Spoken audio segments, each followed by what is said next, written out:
সকাল হতেই বেরিয়ে পড়েছিলাম এক নতুন অভিজ্ঞতার সন্ধানে।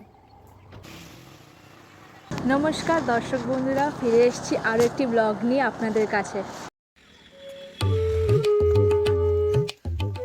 ছোটোবেলা থেকেই আমরা পান্তুয়া, রসগোল্লা, দই এসব খেয়ে এসেছি, এখনও খাই, এবং বর্তমানে চা তো আমাদের নিত্যদিনের সঙ্গী।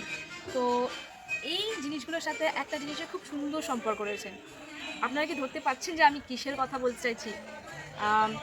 হ্যাঁ, ঠিক ধরেছেন, আমি ভাঁড়ের কথাই বলছি। এই ভাঁড় বাংলার ঐতিহ্যের এক অঙ্গ, এবং এই ভাঁড় শুধু মাটির নয়, এর পিছনে লুকিয়ে আছে কত শত মানুষের পরিশ্রম এবং ভালোবাসার গল্প। চলুন আজকে আপনাদের নিয়ে যাই এমনই একজন মানুষের কাছে, যার হাতের ছোঁয়ায় তৈরি হয় মাটির ভাঁড়, এবং আজ আপনাদের দেখাবো কিভাবে মাটির ভাঁড় তৈরি হয়।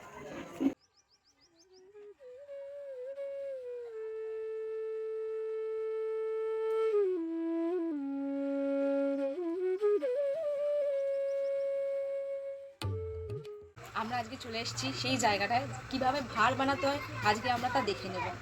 দেখুন কি সুন্দর করে উনি একের পর এক ভাঁড় তৈরি করছেন। আগে হাত দিয়ে চাকা ঘুরিয়ে তবে মাটির ভাঁড় তৈরি করা হতো, কিন্তু বর্তমানে প্রযুক্তির দৌলতে এখন মেশিনের সাহায্যে ভাঁড় তৈরি করা হয়ে থাকে।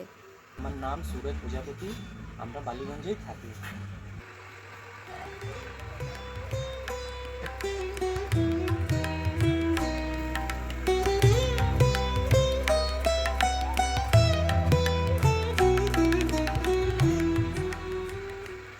প্রথমে মাটি নিয়ে আসতে হবে, এই সব মাটি তো চলবে না। ওই যদি ক্যানিং ডায়মন্ড হাবলা ওখানে লেটেল মাটি বলে একটা মাটি পাওয়া যায়, ওই মাটি দিয়ে এখানে নিয়ে আসতে হবে। এবার ওই মাটিকে জল দিয়ে ফোলাতে হবে, 2-3 দিন ওরকম লাগবে।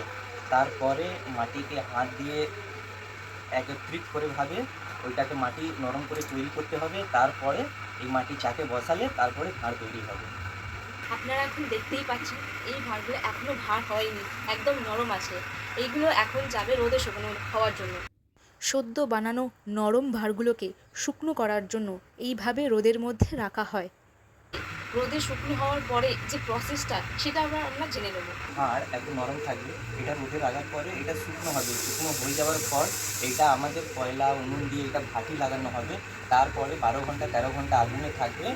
এই সেই জায়গা যেখানে ভাঁড়গুলোকে ভাটি দেওয়া হয়। ভাটি করার জন্য প্রথমে খড় বিছিয়ে, তারপরে খবরের কাগজ রেখে, কয়লার গুঁড়ো দিয়ে এইভাবে সুন্দর করে রোদে শুকনো হওয়া ভাঁড়গুলোকে সাজিয়ে রাখা হয়। সুন্দর করে সাজানো হয়ে গেলে এরপর এর নিচে আগুন জ্বালিয়ে দেওয়া হয়। এরপর 12 থেকে 13 ঘন্টা পর্যন্ত আগুনের আঁচে তেতে মাটির ভাঁড় তৈরি হয়। আমি কখনো নিজে হাতে ভাঁড় বানানোর চেষ্টা করিনি, তো আজকে ভাবছি এরকম একটা সুযোগ এসে গেছে, তো কেন আমি সেটাকে সদ্ব্যবহার করব না। তো দেখা যাক আমি কতটা কি পারি।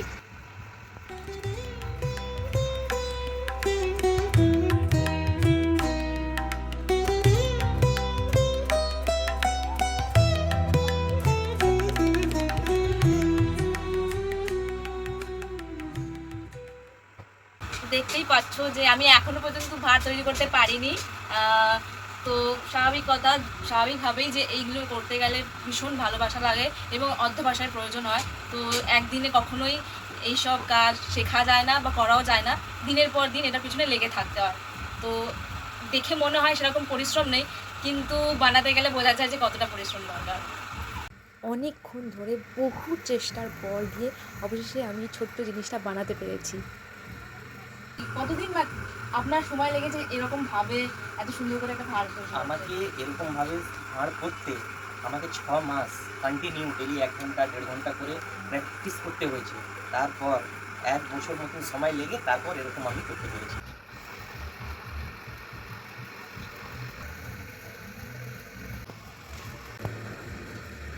কবে থেকে এই মেশিনের ওপর ভাঁড় তৈরি হওয়া এই জিনিসটা এসেছে? প্রায় 20 বছর আগে দিয়ে মেশিন চলে এসেছে। তার আগে সব হাতের চাকা ছিল, ওর উপরই কাজ হচ্ছিল। প্লাস্টিক এসে গেছে, কাগজের কাপ চলে এসছে, আর মিষ্টির দোকানগুলোতে এখন প্লাস্টিক কন্টেনার করেই আমাদের মিষ্টি দেয়। তো সেক্ষেত্রে দাঁড়িয়ে আগে যেমন ভাঁড়েই সব কিছু করা হতো, এখন তো সেটার অনেকগুলো উপায় চলে এসেছে। তো সেক্ষেত্রে দাঁড়িয়ে ভাঁড় কি মানে ভাঁড়ের কিরকম রমরমা চলছে এখনো? ভাঁড়ের এখনও রমরমা যেরকম আগে ছিল সেরকমই চলছে। এখন প্রায় কী হচ্ছে, আমাদের অনেকটা লোক এই কাজই ছেড়ে দিয়েছে। নতুন ছেলে পড়াশোনা শিখে আর এই লাইনে ঢুকছে না বলে আমাদের সাপ্লাই বেশি, মানে ডিমান্ড বেশি আছে, সাপ্লাইটা কম হয়ে গেছে বলে সেই ক্ষেত্রে মাল আগে দিয়েও বেশি লাগছে। আপনাকে কোথাও কি মনে হয় যে একটা সময়ের পর ভবিষ্যতে ভার মানে ভার ব্যবহার করা বন্ধ হয়ে যাবে বা ভার থাকবে না, বা এই যে মানে একটা যে ঐতিহ্য বাংলার সেটা নষ্ট হয়ে যাবে বা হারিয়ে যাবে কোথাও? না, এটা আমি কোনোদিন ভাবি না, এটা চলবে, পরবর্তীকালে এটাও আগে চলবে।